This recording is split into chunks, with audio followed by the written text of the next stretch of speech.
8 أكتوبر 2025 القاهرة كلها بتتكلم عن خبر واحد: الأهلي يقترب من التعاقد مع المدرب الدنماركي ياس روب. مدرب لسه من شهور كان في الدوري الألماني ودلوقتي على أعتاب أكبر نادي في القاهرة. والسؤال: إزاي لاعب عادي في التسعينات يتحول لمدرب بيدور وراه الأهلي؟ القصة دي لازم تتقال.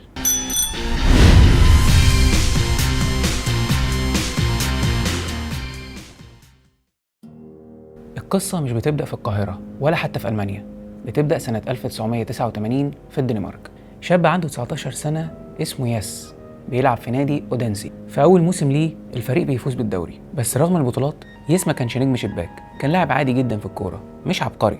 وده اللي خلاه يدور على حاجة أحسن، حاجة يتفوق بيها على الموهبة الفردية. بعد رحلة لعب طويلة في أندية مختلفة قضى ياس روب 8 سنين من حياته في نادي إسبرج الدنماركي، وبعد ما اعتزل بدأ مشواره التدريبي في نفس النادي لحد ما وصل وبقى المدير الفني. في أول خطوة ليه معاهم كمدير فني قدر يصعدهم من الدرجة الثانية للدوري الممتاز. مش بس كده، ده قدر يحقق معاهم كأس الدنمارك في أول سنة في الدوري الممتاز، وقدر ياخد أحسن مدرب في الدوري. بعد ما نجاحه شد الانتباه أصبح مدرب للدنمارك تحت 21 سنة، قدر يقود الفريق لنصف نهائي اليورو في 2015. بعدها نادي ميتلاند الدنماركي اتصل بيه، وهنا بدأ مسيرة مهمة جدا في تاريخه. موسم 2017-2018 ياس روب يرفع درع الدوري الدنماركي لأول مرة في تاريخه، وهنا بدأت الناس تشوف إن هو مش مجرد مدرب، لا ده مهندس عارف هو بيعمل إيه. بعد التجربة الدنماركية دخل على التجربة البلجيكية، درب هناك ناديين جنت وجينك. النتائج ما كانتش أحسن حاجة، لكن الراجل اكتسب خبرة أوروبية كبيرة جدا. القفزة الكبيرة بقى في البوندسليجا. في 2023 اتعين ياس روب مدير فني لأوكسبورغ، وفي ألمانيا الضغط كان رهيب،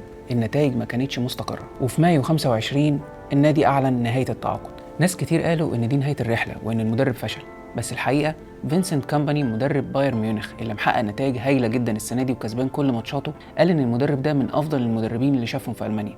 ومش بس كده، قال انه يعرفه من ايام تجربته في بلجيكا. ده معنى كده انه كان ناجح كمان في بلجيكا، بس الارقام هي اللي ما اتكلمتش عنه كويس. عندك مثلا قبل المانيا ياس كتب فصل مهم جدا في مشواره لما مسك نادي اف سي كوبنهاجن في الدنمارك. في موسم 2021-2022 قادهم للتتويج بالدوري الدنماركي لتاني مره في تاريخه كمدرب، واثبت انه يقدر يحول اي فريق لمنافس حقيقي قوي. So much belief. The way we are playing, the way we are defending as a team. المهم عنده مش أسماء نجوم، وخلي بالك من النقطة دي، أهم حاجة عنده بناء عقلية لعب جماعي. والنهاردة الأهلي بيتعاقد معاه عقد ضخم، مدرب معاه 5 مساعدين، 2 مدربين، محلل أداء، معد بدني، ومدرب حراس مرمى.